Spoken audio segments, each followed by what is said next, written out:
Amen. Welcome, welcome. Welcome po sa Risen Church. My name is Pastor Jay, one of the pastor here in Risen Church. Man, so we're glad na nandito po tayong lahat. And as we listen to the Word of God today, just allow God to speak to us, okay? So kung ikaw ay kinakausap ng Panginoon, just allow God to speak to us. And ako, iyan po ugali ko eh. Just let me share to you. No? Pag ako po nakikinig, kahit sino pa yung nakatayo, no? Ang lagi kong hinahanap ay yung rema word na tinatawag eh. Yung words o yung verses na kung saan magi-speak talaga sa puso ko. No? Pag yung napakinggan kong message na yun, merong isang part doon o kaya mga ilang parts na saan nag-i-speak sa puso ko, yun, tinatandaan ko talaga yun. Bakit? Kasi alam ko, yun yung word ni Lord para sa akin that day. Amen? Kaya tayo today, pag tayo nakikinig, no? Maging maging uhaw, maging gutom, maging expectant tayo. Lord, ano yung sasabihin mo sa akin today? Ano yung word na ibibigay mo sa akin today? Amen? Tapos pag nakuha mo na yun, tandaan mo na yun. No, uwi mo na yun hanggang bahay, ipamuhay mo na yun araw-araw. Amen? Praise God. May sababaw palakpakan natin ng Panginoon. Hallelujah! So today, exciting po yung ating topic. Dahil ang topic po natin is about understanding discipleship. Sabi po natin lahat, discipleship. Yan. Alam nyo, ito pong word na discipleship, ito po yung matagal na. Pero marami pong mga churches, no, iba't iba yung pamamaraan ng kanilang discipleship. Marami po kayo maririnig na iba't ibang klaseng discipleship. Pero lahat po ito ay galing sa Panginoon. Dahil ito po ay ibinigay ng ating Panginoong Hesus. Kaya po ang ating verse for today is Matthew 28, verse 19. Ito po yung tinatawag nating the Great Commission. No? Marami po sa atin, alam po natin to. Sabi dito, Matthew 28, verse 19, Go, therefore, and make disciples of all nations, baptizing them in the name of the Father, and of the Son, and of the Holy Spirit, teaching them to observe all that I have commanded you, and behold, I am with you always to the end of the age. Yan pong verse na yan ay tinatawag nating Great Commission, na kung saan, pag sinabi mong commission, yan ay ibinibigay sa atin o ikinocommit o kinokommission tayo. Amen? Hallelujah. Yan po ay dapat po natin nauunawaan at naiintindihan dahil yan po, bago umakyat si Jesus sa langit, yan po yung huling hinabilin niya sa kanyang mga disciples. Diba? Yung pag merong huling habilin, yung isang taong mawawala na, napaka-importante. Diba? Yung huling habilin, yun ang pinaka-importante. No? Example lang, no? Halimbawa, no? yung meron kang lola, no? O kaya lolo, no? Sasabihin doon sa mga anak, o kaya sa mga apo, magmahalang kayo. Ingatan niyo yung isa't isa, suportahan niyo isa. Yung mga bagay na yun, yung pinapahalagaan. Yun ang mga bagay na tinatandaan. Bakit? Kasi huli na yun. Amen. Si Jesus, bago po siya umakyat sa langit, ang huling habilin niya is go and make disciples. Dapat ganun po natin pinapahalagaan yun. Dapat ganun kabigat yung ating pagtanggap doon sa Great Commission. Amen? Naalala ko, last Sunday, shinare po ni Pastor Chris, ano ba yung ating vision? Ano ba yung ating mission? No? Dito sa Risen Church. Ano po ba? Yan, tingnan po natin. Ano ba ang vision ng Risen Church? Sabi dito, our vision is to see the now and the next generation rise in Christ as we become a disciple-making church that transforms people and impacts families and communities locally and globally. Nandun yung word na disciple. Hello? Bakit? Kasi dahil nagre-respond tayo doon sa Great Commission ng Panginoong Hesus. Napaka-importante noon, disciple. Okay? Kaya yung ating vision, merong disciple making. Ano naman yung ating mission? Yung ating mission, our mission is to exalt Jesus in all we do by equipping and empowering disciples who make disciples, establishing Christ-centered families and communities, and raising up followers of Jesus who love God wholeheartedly. Again, nandun na naman yung word na disciple. Amen. So, sa ating pong church, yan po ay isa sa mga nilalakaran po natin. Sa ating pong church, yan po yung isang bagay na gusto nating mangyari sa buhay ng bawat isa. Tingnan mo lang yung katabi mo, sabihin mo sa katabi mo, para sa iyo yun. Yes. Ang Recent Church po, no, tayo po ay sumusunod doon sa Great Commission ng ating Panginoong Hesus. The Great Commission ng Panginoon is to go and make disciples. Amen. Okay? So what is discipleship? Ano po ba ang discipleship? Discipleship is the process of intentionally following, learning from, and modeling one's life after a teacher or mentor, most commonly referring to following Jesus Christ in a Christian context. Ang discipleship po, ayan po ay intentional. Sabihin po natin lahat, intentional. Matagal ko na po narinig yung Great Commission. Matagal ko na po narinig yung discipleship. Pero nung narinig ko po yung word na intentional, doon po sa akin nagkaroon ng make sense yung discipleship. Bakit? Dahil yun ang kulang. Marami po dati po doon sa church na ina-attendan ko, no? Mga youth pa lang kami, pinipilit kami mag-discipleship, no? Mag-disciple kayo, no? Mga leaders po kami, mga youth kami. Mag-disciple kayo. Gawin niyo to. Meron sinasabi sa amin, Paul Timothy na process, no? Kami hindi namin ma-internalize din namin. Paano yun? Paano ka magdi-disciple? Paano ka magdi-discipleship? No? Alam namin na merong such a word na discipleship, pero paano namin gagawin? Kasi dapat ang discipleship intentional. Pag ikaw wala sa isip mo, hindi mo talaga gusto, hindi ka intentional, mahirap. Mahirap kasi discipleship, no? May effort 'yan. Okay? May effort 'yan.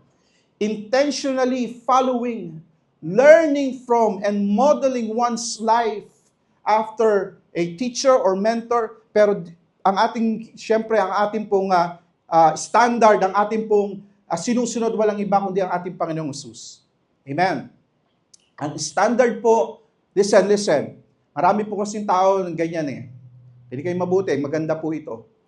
Pag tayo nakatingin sa ating kapwa-tao, kahit pa pastor yan, kahit pa sabi mong magaling na anointed man of God niya, pag yan ang magiging standard ng Christianity mo, kapatid, ikaw ay matitisod. May stumble ka. Why? Kasi darating yung time, makikita mo yung weakness niyan. Makikita mo, magkakamali yan. Kaya marami pong Kristiyano, no? Dahil nakatingin sila sa pastor o kay brother man o kay sister, pag si brother o si sister nagkamali na, si brother at si sister medyo hindi na niya nakasundo, ayoko na dyan. Ayoko na sa Christianity. Ayoko na, lilipat na lang ako. Hello? Ang standard ng Christianity, walang iba kundi si Kristo. Amen? At never mo makikita si Jesus na nagkamali. Kaya hindi ka may stumble kay Lord. Amen? Lahat tayo doon nakatingin. Bakit? Pati yung pastor nyo doon din nakatingin kay Jesus din. Pati kami. Kay Jesus lang din kami nakatingin. Si Jesus lang din na sinusundan namin. Si Jesus lang din yung standard namin. Amen? So lahat tayo kay Jesus lang nakatingin. Okay? Discipleship involves spiritual growth, adopting the teacher's values and reproducing these teachings in others. Okay? Pag ikaw, natutunan mo na, ikaw ay lumago, naunawaan mo na, then gagamitin ka ni Lord sa iba naman. Ito po yung tinatawag na discipleship. Amen. Now, marami pong tao, akala nila yung discipleship ay evangelism din. Magkaiba po yung discipleship sa evangelism. Pastor, di ba pinag-usapan natin Matthew 28? No? Di ba ano yung evangelism? No, listen, no? Iba po yung evangelism sa discipleship. The Great Commission, listen, the Great Commission starts with evangelism and continues with discipleship. Okay? Siyempre, ang umpisa, tatanggapin mo si Jesus bilang Panginoon at tagapagligtas. Hindi ka naman pwedeng maging disciple na hindi ka na born again. Tama? That's the start. That's the first step. Evangelism. Tatanggapin mo si Jesus bilang Panginoon at tagapagligtas, pero hindi natatapos doon. Okay? Kasi meron pang tinatawag na discipleship. Evangelism is the first step. Discipleship is the journey. Kapatid, no? Na born again ka, hallelujah, praise God. That's the first step. The second step, which is your journey, will be discipleship. Naunawaan po natin. Kaya tingnan nyo, balik tayo sa Matthew 28. Sabi doon, go therefore, make disciples. No? Kung hihimay-himayin po natin itong verses na ito, sabi doon, sabi ni Jesus doon sa kanyang mga disciples is to go. You see, yung pag ikaw magiging disciple o ikaw ay magdi-disciple, hindi pwedeng nakaupo ka lang. Meron ka talagang effort na gagawin. Sabi nga, go. Meron bang, pag sinabing go, syempre, tatayo ka, aalis ka doon sa lugar mo. Amen. Kaya nga, intentional. Tama yung word na yun, intentional. Kailangan tatrabahuin mo talaga. Hindi pwede, hindi yan lalago, hindi yan lalalim sa Panginoon pag hindi mo tatrabahuin. Go and make disciples. Sabihin po natin lahat, make disciples. So hindi basta-basta uusbong yung disciple. You need to make disciples. Naunawaan nyo? Hindi ka basta-basta lang magiging disciple. Hallelujah, naging disciple na ako ngayon. O ilang taon na akong Kristiyano, disciple na ako. Hindi ganon. May process. We need to make disciples. Okay? Balik natin sa Matthew 28. Sabi doon, no, baptizing them in the name of the Father and of the Son and of the Holy Spirit. Ano ibig sabihin ni Jesus dito? Pag sinabi mong baptize, yun ay inilulubog. Ibig sabihin, if you know the meaning of the message of baptism, once ikaw ay nakikipag-isa ka na kay Kristo, di ba? Pag ikaw binabaptize, nilulubog, tapos itinataas uli. Why? Representing something new. Okay? Baptizing them in the name of the Father and the Son of the Holy Spirit. Makikita po natin, holistic. Okay? Buo. Okay? Teaching them. May teaching part din. Teaching them to, observe all that I have commanded you, and behold, I am with you always to the end of the age. So there's something that we need to learn. Kasi sabi ng Panginoon, teach them. Okay? So may learning process yung discipleship. Okay? Amen. Naunawaan po ba natin? Hallelujah. Okay? Alam niyo po, yan po yung buhay Kristiyano. Once you receive Jesus Christ as your Lord and Savior, it doesn't stop there. Meron pa pong process na gagawin ng Panginoon. Meron pong tinatawag na discipleship. You see, many Christians, they get stuck doon sa evangelism part ng kanilang buhay. Kasi marami pong Kristiyano, okay na sila, basta ligtas sila. Ganun po ba ang ating pananaw? No? Ang pananaw natin, Lord, basta ako, mapunta lang ako sa langit. No, hintayin ko na lang. ang tagal pa, ilang taon pa. No? Kaya tuloy, struggle tayo sa ating buhay. Struggle tayo sa kasalanan. Struggle tayo sa napakaraming bagay ng ating buhay. No? Pag ganyan ang ating pananaw na tayo ang gusto lang natin yung tayo ay maligtas. No? Minsan, ang ating issue, listen tingnan niyo po kung ganito nangyayari sa iyo. Ang issue lagi ng buhay mo, ng buhay Kristiyano mo, ay yung salvation mo. Yan laging issue mo. Sasabihin mo, Lord, ligtas pa ba ako?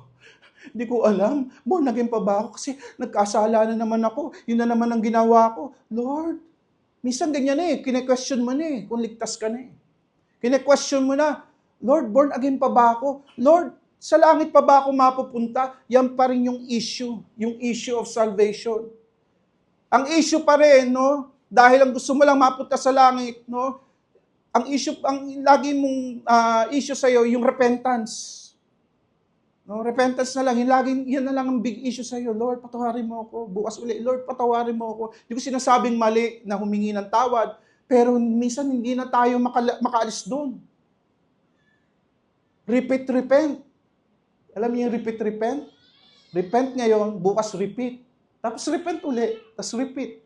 Umiikot na lang yun. Minsan, malungkot. And I pray na tayo po ay mag-move on. No? Many Christians don't grow and mature because they don't want to get involved in discipleship. Marami pong Kristiyano hindi na tuloy lumago, hindi na tuloy lumalim kasi ayaw nila ma-involve sa discipleship. Ayoko ng discipleship, medyo matrabaho yan Nako, marami yung maraming gagawin, maraming no? Many fail to transition from a believer to a disciple. Hanggang ngayon ba, believer ka lang? Believer lang ako. Kapatid, the will of God is for us to be a disciple. Kaya sabi ng Lord, go and make disciples. Hindi sinabi ng Lord, go and make believers. Disciple. Ang utos ng Panginoon. No? We fail to transition from a believer to a disciple. Hindi natin alam yung mga Word of God, yung struggle tayo magbasa ng Bible, no? Hindi natin alam yung mga doctrinal foundation, hindi natin alam yung spiritual discipline, hindi natin alam yung Christian living, no? Ayaw natin ma-involve sa church. I pray that today that God will speak to our hearts. I pray na si Lord buksan yung ating isipan at mata at makita natin there's a bigger plan na hinanda ang Diyos para sa iyo. Amen? Ang gusto ng Lord, huwag ka ma-stuck sa isang level ng buhay Kristiyano. Gusto ng Lord, mag-level up ka na mag-level up na mag-level up. Hanggang sa magawa mo yung pinapagawa at plano ng Diyos para sa iyo. Amen? Alam mo, kaya nagiging exciting ang buhay Kristiyano. Alam niyo kung bakit? Kasi laging mayroong mga bagong bagay na binibigay ang Diyos. Nire-reveal ang Diyos, pinagdadala ng Diyos sa atin. Doon nagiging exciting ang buhay Kristiyano. Amen. Hallelujah. Next. So what is a disciple? Ano po ba ang disciple? A disciple is someone who believes in Jesus Christ as their Lord and Savior, intentionally learns from Him. Again, the word nandun, intentionally. So, kumbaga, ikaw talaga mismo gusto mong matuto. Ikaw mismo gusto mo talagang lumago. Napaka-importante noon pag gusto mong maging disciple. Intentionally learns from Him and strives to live more like Him. Discipleship is a widely used word to describe a journey of spiritual growth. This growth happens as a person comes alongside another to witness to them, pray with them, study the Bible with them, and fellowship with them. Okay? yung discipleship journey, kapatid, meron pong mga taong ginagamit ang Diyos. Okay? Ginagamit ng Lord ang church. Ginagamit ng Lord yung mga leaders. Ginagamit ng Lord si brother, si sister. Kung sino yung paradala ng Panginoon sa iyo para ikaw ay lumago. Kapatid, praise God. Dahil ang gusto ng Lord, ikaw ay maging disciple. Ganun talaga nag-work yung discipleship, no? Okay? Now, ang tanong, is discipleship for every Christian? Pastor, ako gusto ko lang naman may church. Gusto ko lang naman mag-church. No? Gusto ko lang naman may aatinan. Alam niyo, ganyan din po ako noon. No? Upo tayo lang din po ako sa loob ng church. Tawag po namin dyan Zimbabwe, mga taga-Zimbabwe. Ano yung taga-Zimbabwe? Si Simba uuwi. Zimbabwe. Ganun po ako. Ayoko ma-involve sa church noon. Kasi, ayoko ng commitment sa church. Dati nakokornihan ako. Pero listen. Habang tayo ay yung ating journey, no? If you will allow God to move sa buhay mo, doon mo mauunawaan, oo nga, there's something more. No? There is something more than just attending a church. No? Discipleship ay para po sa lahat. Okay? Sabi po ng 2 Corinthians 3:18. And we all with unveiled face, beholding the glory of the Lord, are being transformed into the same image from one degree of glory to another. For this comes from the Lord who is the Spirit. You see? Sabi doon, we all with unveiled face. Pag sinabing unveiled face, ibig sabihin, naliwanagan ka na. Nakita mo na ang katotohanan, natanggal na yung veil sa mukha mo. Ano daw makikita mo? Beholding the Lord, the glory of the Lord. Anong effect? Being transformed into the same image. Katulad po ni Jesus, from one degree of glory to another. Pag nakilala mo ng gusto at lumalim ang relasyon mo sa Diyos, kapatid, maraming babaguhin ng Diyos sa buhay mo. Ganun talaga. Yun ang effect That's the effect pag ikaw lalong lumalapit kay Jesus. Habang ikaw lumalapit sa Diyos, no? Maraming mga mali, maraming mga hindi tama ang nawawala. Nalalaglag. Kasi liwanag ang Panginoon Habang lumalapit ka sa liwanag, yung mga kadiliman sa buhay mo, unti-unting nababawasan. Amen. That's the effect pag ikaw ay gusto mong lumalim sa Panginoon.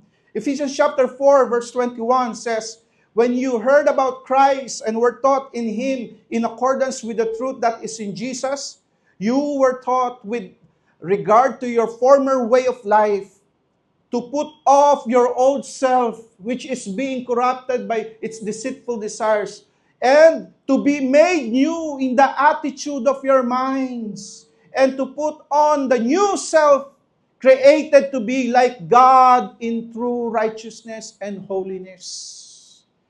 Kapatid, yan ang heart ni Lord para sa iyo. Meron talagang pagbabago mangyari sa buhay mo. Listen, marami sa atin dito, ang prayer natin, Lord, baguhin mo magulang ko.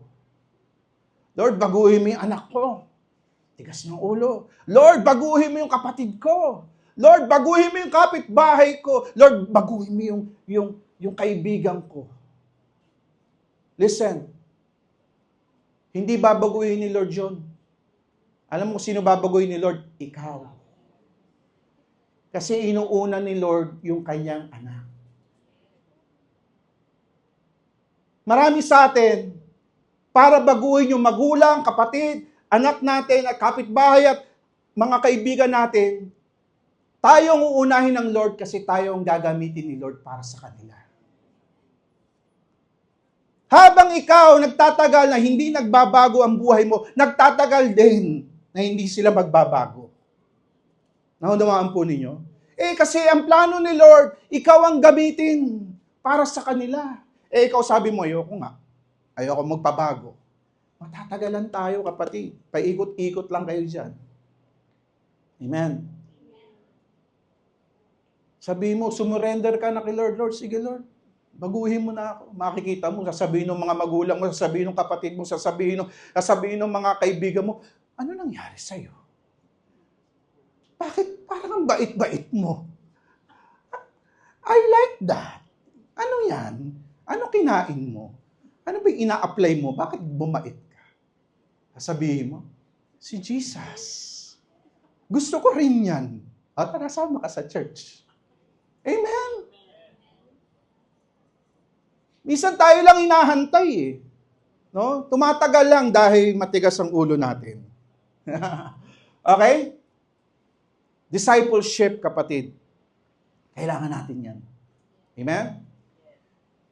Kasi marami po sa atin, no, yan talaga ang kailangan natin para kumbaga parang magdire-diretso na yung ating buhay Kristiyano. Now, discipleship is not a lecture. Minsan iniisip natin, discipleship, makiupo tayo, makikinig tayo kay pastor ng 2-3 oras, magle-lecture siya ng discipleship. No. Discipleship is not a lecture, it is a culture. Dati hindi isipan ko discipleship, ang dami ko na in-attend ng discipleship conference. No? Wala akong ginawa kundi tumungo. Amen. Amen. No? Kasi laging tulog. No? Nakakaantok talaga pag puro yung lecture, subukan mo makinig ng lecture ng 2-3 oras. No, ako nga, 40 minutes pa lang, tulog na kayo eh. Diba? Pero hindi natin naunawaan, no? Ang mali kasi, kala natin lecture. No? It's a culture. Kaya dapat, yan ang ating itama, no? That discipleship will be a culture. It's not just about studying and teaching, but it's more about inspiring and manifesting. Siyempre, pag tinuturo mo yan, pag yan ay pinapaunawa mo, kailangan pinapamuhay mo din. Pinapakita mo din. Amen? It is a lifestyle in accordance to the Word of God and the will of God. Okay? Discipleship is about influence and impact in the life of people. So, ganyan dapat Pag tayo nagdi-disciple, kailangan may impact sa buhay. Hindi lang yung puro salita, kundi talaga nakaka-inspire. Uy, yung galing ni brother, uy, yung galing ni sister. Praise God, nakaka-bless yung kanyang buhay. That's part of discipleship. Tingnan niyo si Jesus. Si Jesus nagturo siya. Mamaya pag-uusapan natin anong ginawa ni Jesus. Nagtuturo siya, pero at the same time, demonstrate niya yung tinuturo niya. Amen? Nagturo siya paano magpalayas ng evil spirit. Ginawa ni Jesus. Sabi ng mga disciples, wow, kaya din pala namin yan. Yes. Si Jesus nagturo, healing the sick. No, ano ginawa ni Jesus? Nagpray din siya sa mga may sakit, gumaling. Wow, inspiring. Amen? Ganun ang discipleship. Hindi lang basta lecture, kundi culture. Hindi lang basta studying, kundi inspiring and manifesting. Amen? Yan. Pag-aralan po natin, paano ba nag-disciple si Jesus? No? How did Jesus disciple his 12 disciples? Okay? Alam niyo naman yung story, di ba? 12 disciples. No? 3 bagay ang meron na ginawa si Jesus. Una, merong calling. Pangalawa, merong ministering. Pangatlo, merong commissioning. Okay? So, si Jesus, hindi lang siya basta nag-iikot at sino gusto sumama sa akin? Sino gusto mag-discipleship? No? Alam naman po natin, no, during the lifetime of Jesus, marami po talagang gustong sumama sa kanya. Ikaw ba naman sikat po si Jesus nung panahon niya. Marami po talagang sumusunod kay Jesus. Marami po talagang gustong lumapit kay Jesus. Pero si Jesus, meron lang po siyang tinawag. 12.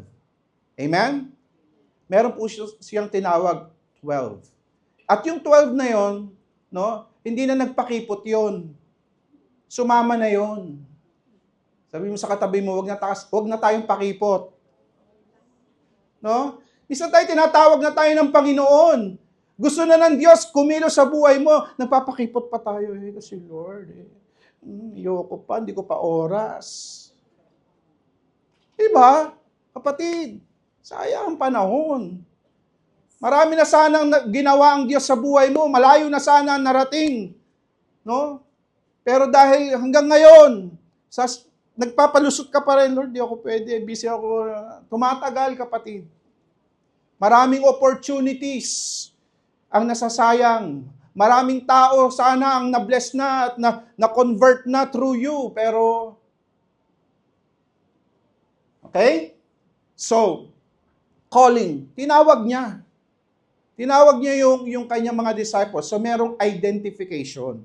At meron ding intentional. O, naging intentional. Okay?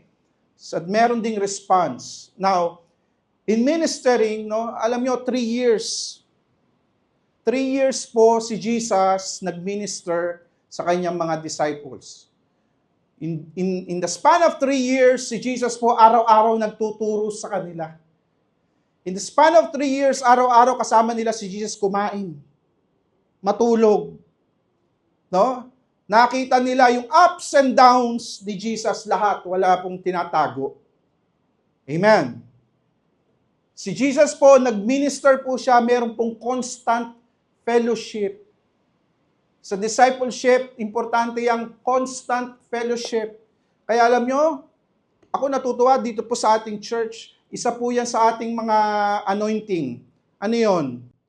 Ayaw mag-iwahiwalay. Tapos na yung service, hanggang SM Ora may service pa rin. Doon sa food court. No? Magandang ano po yan, anointing, yung fellowship. No? Lagi po tayo, mahilig po tayo sa fellowship. No?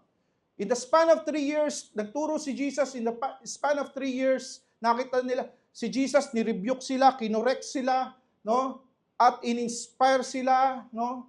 At in-empower sila. 3 years. Amen? Talagang, yung ating discipleship, huwag ko kayo mag-alala, hindi po tayo abutin ng 3 years. Yung ating discipleship. No? Pero gusto ko maunawaan po ninyo kung paano ganun katutok si Jesus.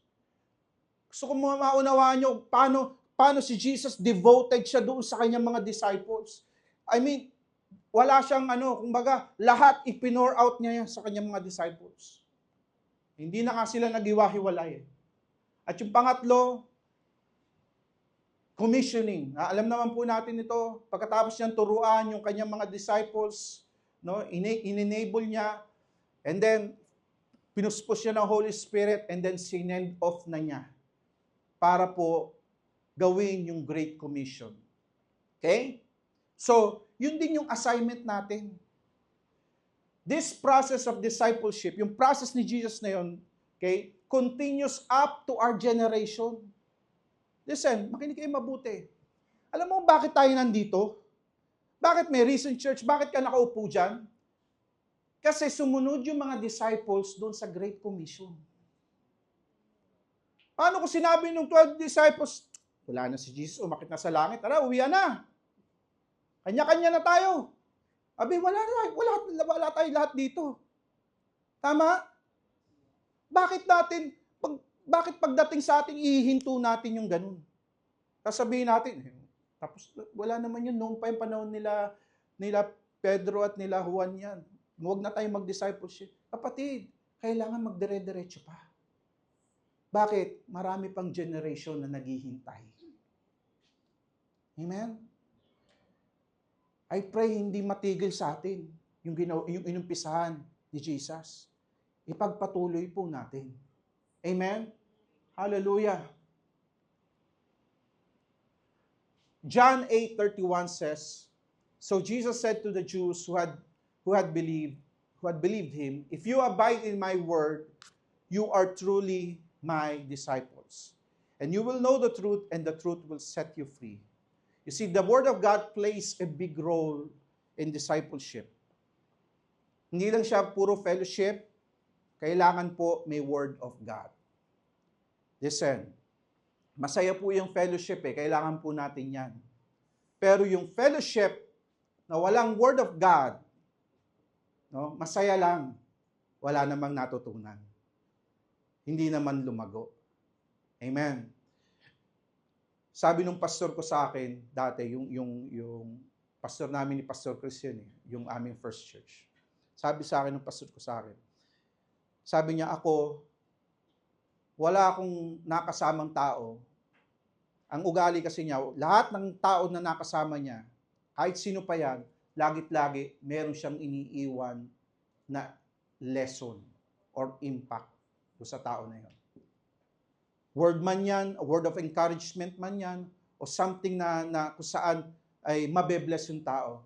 Sabi ko nga, oo, no? Tama nga yun, no? Na pag ikaw dala-dala mo si Kristo, lahat ng tao dapat na makakasalimuha mo, kailangan naaapuyan mo din. Na bibigyan mo ng liwanag, na i-inspire din. Amen. Sabi ko nga, oo nga, tama yun. Now, the Word of God, kailangan po natin matutunan yan in our discipleship. Okay? Marami pong tao, marami pong Kristiyano, pastor, ang hirap kasi intindihin ng Bible. No? Kaya nga, pinag-aaralan po yan. Okay? We need to learn and be disciplined by the Word of God. When we say discipline, sabihin po natin lahat, discipline. Kasama kasi sa word ng disciple at discipleship, discipline. When we say discipline, it means to be molded, to be conformed by the Word of God and the ways of God. Kasi yun po yung ating yun po yung ating reference. Ang reference po natin ng discipleship is none other than the Word of God. Okay? So, kailangan ma-discipline tayo ng Word of God. Kaya importante, pinag-aaralan yan. Okay? Hanggang sa yung ating mga buhay, yung ating lifestyle ay mabago in accordance to the will of God. Okay? We cannot obey God fully if we don't know God's commands and instructions. Pag hindi mo alam yung Word of God, hindi mo alam yung inuutos ng Diyos, so hindi mo masusunod ng tama. Naunawaan po natin? Kaya minsan may mga Kristiyano na akala nila biblical yung mga sinusunod nila, pero hindi naman pala. Kasi hindi natin alam yung Word of God. Okay? Hindi tayo makakasunod sa commandments ng Lord kung hindi natin alam yung commandments. Amen. That's why we need to study the Word of God. Okay? You see, Christianity is not just being saved and going to heaven. No? Ang pagiging Kristiyano, hindi lang po yan, ikaw ay maligtas at mapunta sa langit. Meron po tayong purpose. Sabihin po natin lahat, purpose. Okay? Meron po tayong mission dito sa lupa. Okay? Hindi po tayo palamuti. Ephesians chapter 2, verse 10, for we are His workmanship, created in Christ Jesus for good works, which God prepared beforehand that we should walk in them. Oh, tingnan niyo po yung mabuti itong verse na ito. Sabi ng Bible, we are His workmanship. Tayo po yung workmanship ng Lord. Nilikha po tayo. Created in Christ Jesus.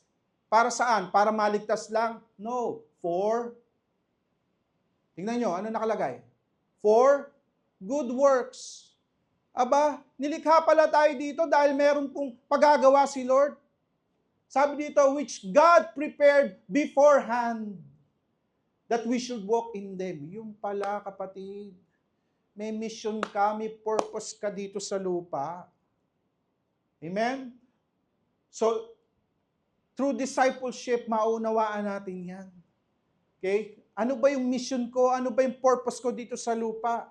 Okay? Through discipleship, maunawaan natin yung salita ng Diyos. Through discipleship, diyan tayo lalago, magmamature, mababago yung ating mindset.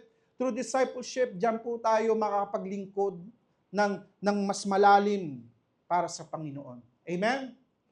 So, I'll give you some of the things that we will learn pag tayo po dumaan sa discipleship. What are the things that we will learn in discipleship? Una, spiritual discipline. Sabihin po natin lahat, spiritual discipline. Okay? 1 Corinthians chapter 9 verse 25 says, all athletes are disciplined in their training. They do it to win a prize that will fade away, but we do it for an eternal prize. So I run with purpose in every step. I am not just shadow boxing. I discipline my body like an athlete, training it to do what it should. Otherwise, I fear that after preaching to others, I myself might be disqualified. Meron po tayong tinatawag na spiritual discipline. Ano po ibig sabihin ng spiritual discipline? Knowing and understanding and living out the Christian practices. Ano ba dapat yung buhay Kristiyano? Ano ba dapat yung ating mga, ano ba ang isang Kristiyano? Okay? Dito po sa spiritual discipline, matututunan po natin paano ba mag-aral ng salita ng Diyos, Bible reading. Okay? Paano ba mag-study ng Bible? Maunawaan po natin prayer, generosity, fellowship, fasting. Ano ba yung fasting? Bakit kailangan mag-fasting? Worship, no? Service and stewardship, simplicity and contentment. These are what we call spiritual discipline. Okay? Marami po sa atin siguro nakita natin listahan yan. Iniisip na natin, nga no, hindi ko nga alam fully ano ba talaga yung mga yan. Through discipleship, kapatid, maunawaan po natin yan, pag-uusapan po natin yan. Ano ba yung tinuturo ng Diyos siya so that we can apply it sa ating buhay, so that we can practice it sa ating buhay. Okay? Pangalawang bagay na matututunan natin through discipleship is doctrinal foundation. Sabihin po natin lahat, doctrinal foundation. Pastor, para na tayong nag-aaral ng Bible school Slide. Okay? Ephesians chapter 4 verse 14 says, then we will no longer be immature like children. We won't be tossed and blown about by every wind of teaching, of new teaching. We will not be influenced when people try to trick us with lies so clever they sound like the truth. Instead, we will speak the truth in love, growing in every way more and more like Christ, who is the head of His body, the church. Alam niyo, yan po ang usong-uso ngayon. Ano yun? Yung Word of God tinitwist. Yung Word of God ginagamit for a something na pangsarili lang o something na kung ano man. Ang dami po niyan. Makikita po natin, nakikita niyo ba sa social media? Kristiyano sa Kristiyano naglalabanan. Kristiyano sa Kristiyano nagtitirahan ng Word of God. Ano ang problema? No? Pag meron kasing mga bagay na sinabi, minsan, opinion lang ng pastor, no? Yung mga tao tuloy, akala nila, biblical na yun. Hindi nila alam, opinion lang ng pastor yun. Ano mangyayari? Kukorekin naman ng isa naman yun. Maglalatag ng verses. Okay? Kailangan po natin maunawaan, ano ba talaga ang mga doctrinal foundations? Ano ba ang sinasabi ng Lord patungkol sa Bible? Di ba? Natanong niyo na ba yan?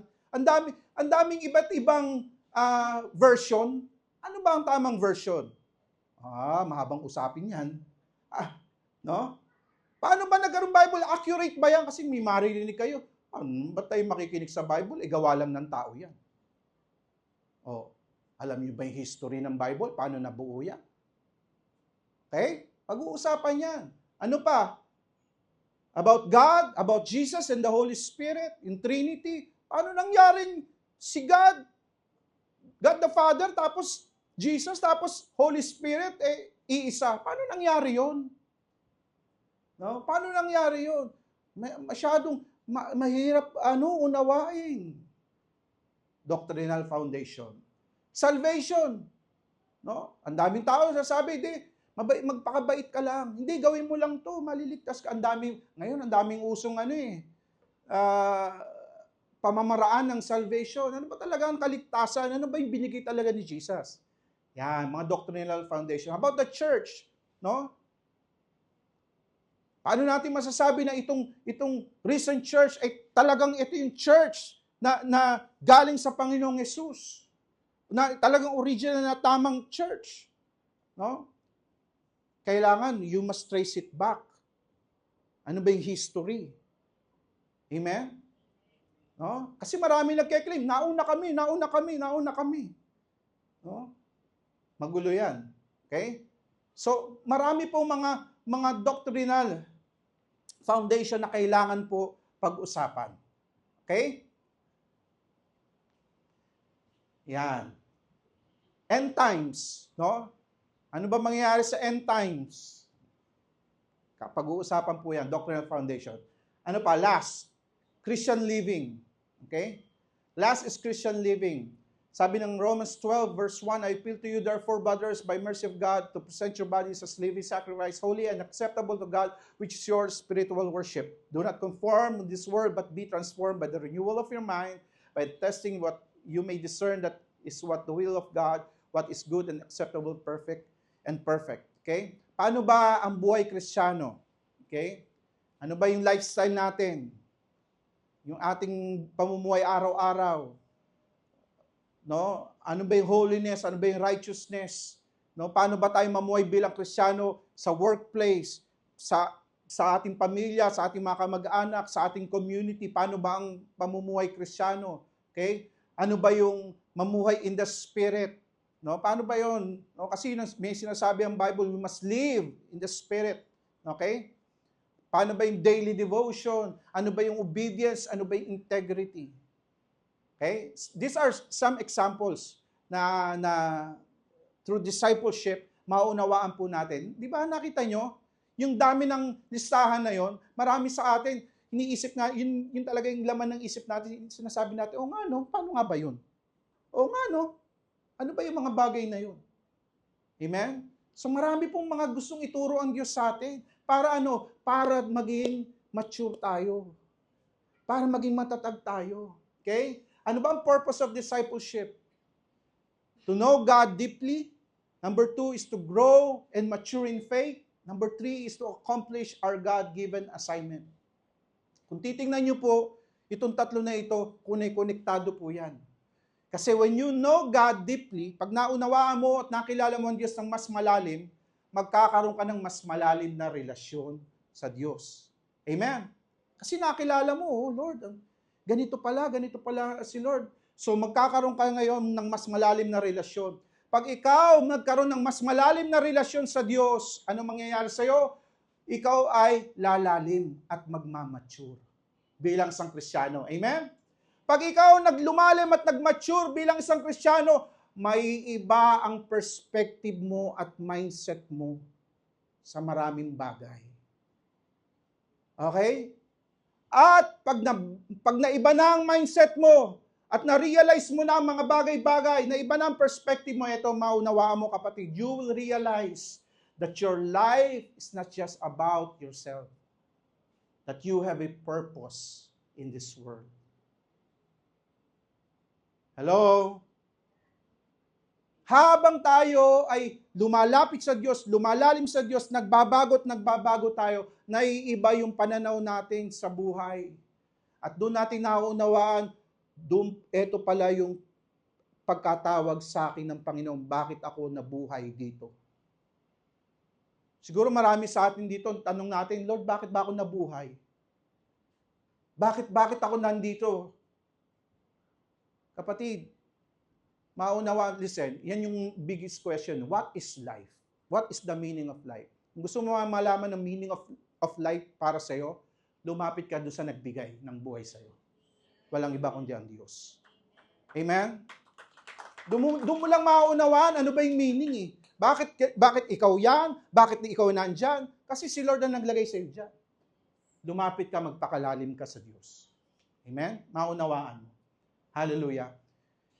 Dito po sa Risen Church, mga kapatid, we are here to help you grow and be the disciple that God intends you to be.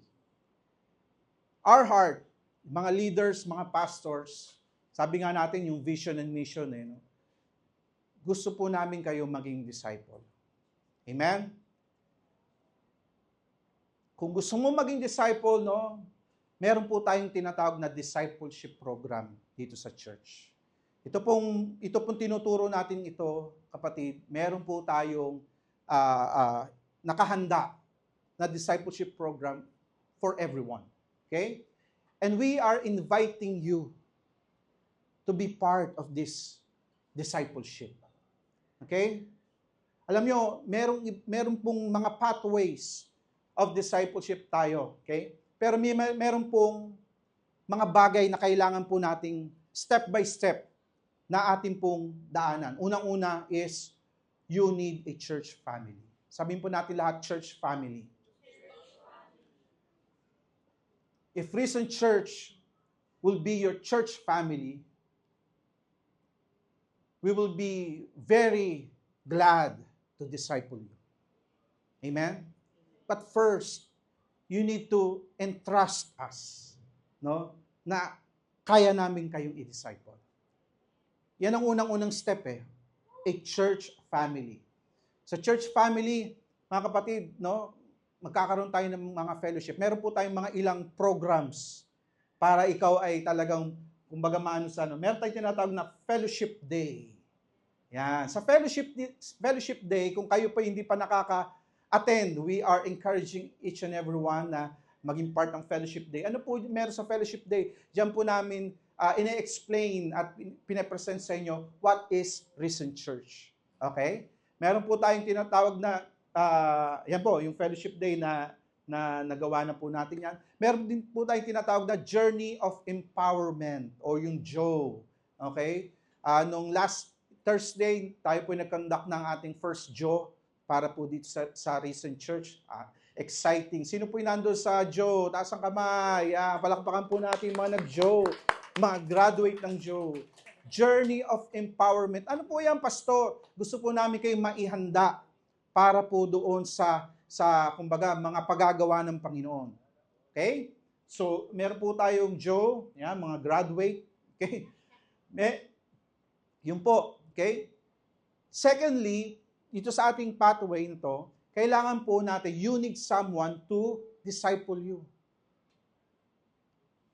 Pinili mo na, yes, sabi mo, yes, magiging part ako ng Risen Church. I need a church family. Praise God. Okay? The next step, no, intentionally, no, you need someone to disciple you. In our discipleship, meron po tayong pathways. Itong pathways na to, iba-iba po tayo ng journey kasi. Pero lahat po ng journey ng buhay, meron po tayong pwedeng kalagyan ng ating discipleship. So, iba-iba po siya. Okay? So, dito po sa discipleship na to, okay, magtuturo tayo, te-training tayo, we will help each and every one, we will guide you in your Christian life journey. Amen? So, hindi lang po pag Sunday, kundi syempre, yung ating pong ating buhay Kristiyano, no, we will help you. Okay? And number 3, na ating pong kailangan is we need a ministry. You need a ministry. Okay? Siyempre, pag ikaw na-empowered, pag ikaw part na ng church, maraming input, maraming tinuro si pastor, maraming training, kailangan mo din ng output. Tama? Hindi pwedeng marami ka natutunan pero hindi mo naman ma-apply. So, magkakaroon tayo ng ministry for you. Amen? Marami po tayong ministry para dyan. Hindi man dito sa church, no? Pamilya nyo. Sa bawat pamilya nyo, pwede kang gamitin ng Lord. Ministry rin ng family. O kaya sa community nyo. Okay? Magamit ka ng Lord. Sa workplace nyo, no? Pwede kang gamitin ng Lord. Or, kung meron po dito, no, bigla kang nag-abroad. No? Nagtrabaho ka sa ibang bansa, nag-abroad ka. At least ikaw ay na-disciple na, at least ikaw na ihanda na, para pagdating mo dun sa anumang lugar, anumang bansa yun, no? Ikaw ay magpapatuloy sa Panginoon. Pwede ka pang gamitin ng Panginoon doon sa lugar na yon. Amen? Okay? Or, ang ministry natin, binibigay sa'yo ng Lord, ikaw pala ay magpapastor. Praise God. Amen? Meron ng ibang tatayo uli dito. Hallelujah. So, kasama po yan sa training natin. Amen? So, yan po yung ino-offer ng Risen Church. yung ating pong discipleship. I pray na tayo po ay maging excited. Amen. Excited ba kayo? Yes. Amen. Hallelujah. Lastly, I will end now. I call on the worship team. Okay. Discipleship. What is the main goal? What is the big picture? Alam nyo, listen, marami pong tao sabihin nila, matrabaho yan, pastor. Which is true. Trabaho talaga yan, kasi journey yan eh. Ano yan? Time consuming. Pastor, naku, daming aatinan yan, daming aatinan. Listen. Makinig po kayo mabuti. This is the heart of God for you. Sabi ni Jesus, go and make disciples. Hindi po sasabihin ni Jesus ito kung hindi ito importante. Amen? Gusto ko maunawaan nyo, makita nyo yung big picture. What is the main goal? Ready kayo? Romans 8:29. Romans 8:29.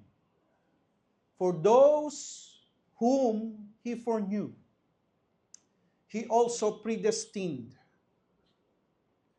to be conformed to the image of His Son, in order that He might be the firstborn among many brothers. Okay? Sino dito nakabasa na ng Romans 8:29? Nabasa nyo na? Alam nyo nung nabasa ko to, merong isang bagay na naunawa, kumbaga nakita ko na binuksan ng Lord yung veil eh. Sabi ko, Okay? I pray makatch nyo rin to. Yung word na foreknew is a word na kilala ka na. Alam na. Tama yung sabi ng Bible eh. Nasa womb pa lang tayo ng ating nanay, kilala na niya tayo. Okay? Before I formed you in your mother's womb, I knew you. Ang tawag doon, foreknew. Amen? Hindi tayo aksidente. Hindi tayo aksidente. Minsan iniisip natin, aksidente lang ata ako dito, ba't ganito nangyayari sa buwan? No, there's no accident sa Diyos. Intentional si Lord, kaya ikaw ang nabuhay dito. If you know yung science, kung paano nabubuo ang isang buhay sa sinapupunan, kapatid, millions ang kakompetensya mo. Out of millions, sabi ng Lord, yun ang makakapasok. Ikaw yun. Sa sinapupunan pa lang, victorious ka na. Chosen ka na. Amen? Now, sabi doon, for those whom He foreknew, tayo yun. He also predestined. Sabi po natin lahat, predestined. Pag sinabi mong predestined, yun talaga ang inihanda ng Diyos para sa iyo. You are destined for that. Amen? And what is our destiny as Christians? To be conformed to the image of His Son, in order that He might be the firstborn among many brothers. Kinig kayo mabuti. What's the big picture? What's the main goal? Kung bakit si Lord wants to disciple you, wants you to be a disciple?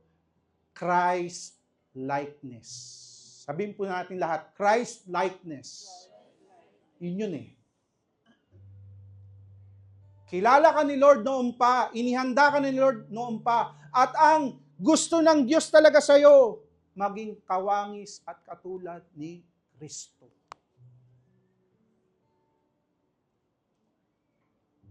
That's why we need to learn things from God.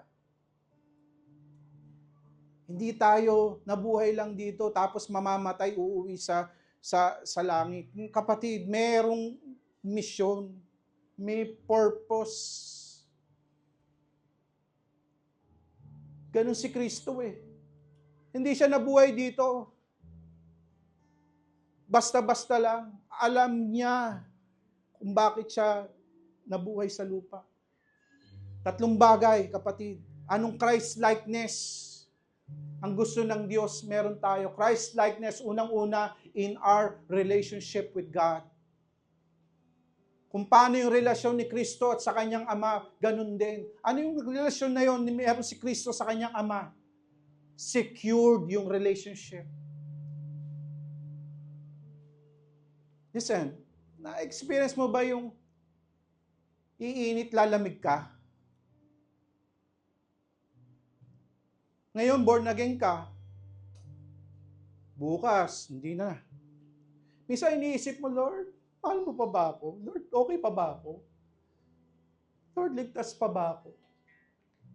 Alam mo, walang ganong kaisipan si Jesus. Si Jesus, secured siya. Sabi nga niya, I and the Father are one. Ganun sila ka-close. Kapatid, in Christ likeness, ang gusto ng Lord, secured ka. There's no question sa relasyon. Amen? Hallelujah. Merong unity with God in mind and in heart. Alam mo na kung ano yung tinitubok ng puso ng Diyos. Alam mo na kung ano yung kaisipan ng Lord. Kaya sabi ng Bible, we have the mind of Christ. Kaya si Lord tuwan-tuwa kay David, a man after God's own heart. Kasi that's Christ-likeness eh. To be one with God just like Jesus is. Pangalawang bagay, Christ-likeness in what? In our nature and in our life. We are predestined to be like Jesus in nature and in life. Ano bang nature? Ano bang life ang sinasabi dito? Life of holiness and righteousness. Pastor, mahirap yan. Lahat tayo nagkakamali, lahat tayo nagkakasala. Listen, binayaran na ni Jesus yan.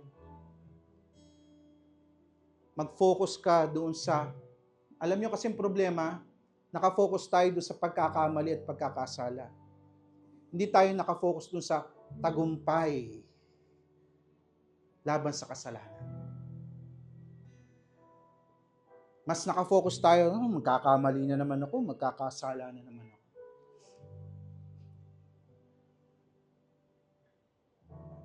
Ang i-desire po natin, holiness and righteousness. Yun ang i-desire natin.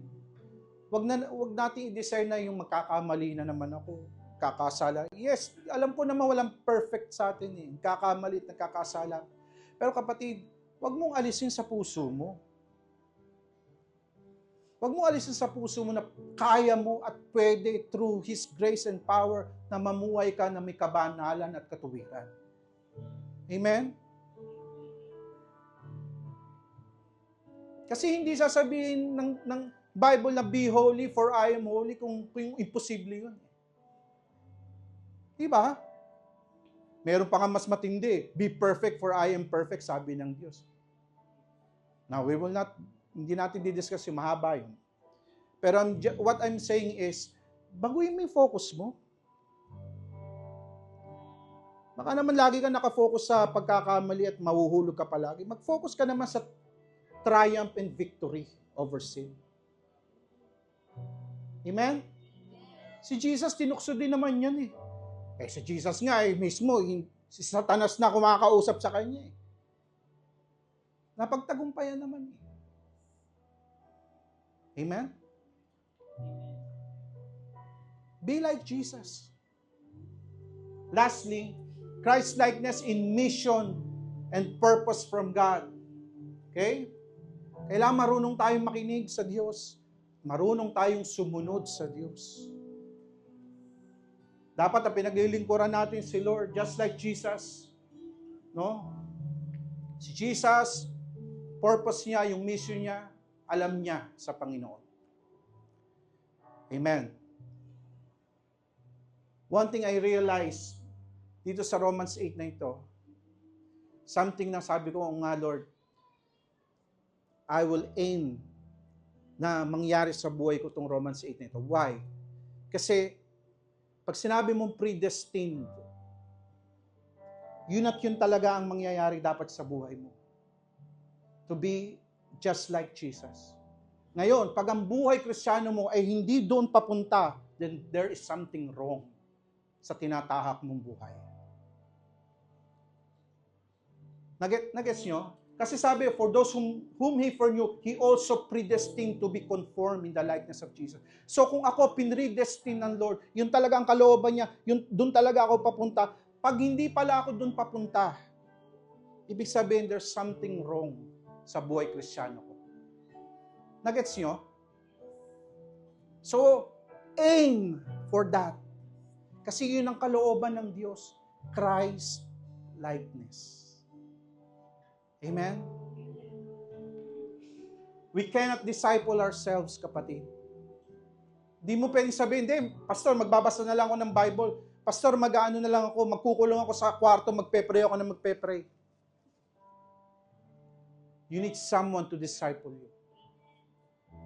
Amen? Si Jesus, dinisciple niya yung kanyang mga 12 disciples. Yung 12 disciples niya, nag-disciple din.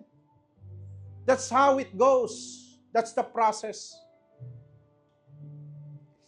Nung pandemic, sino ito buhay na nung pandemic?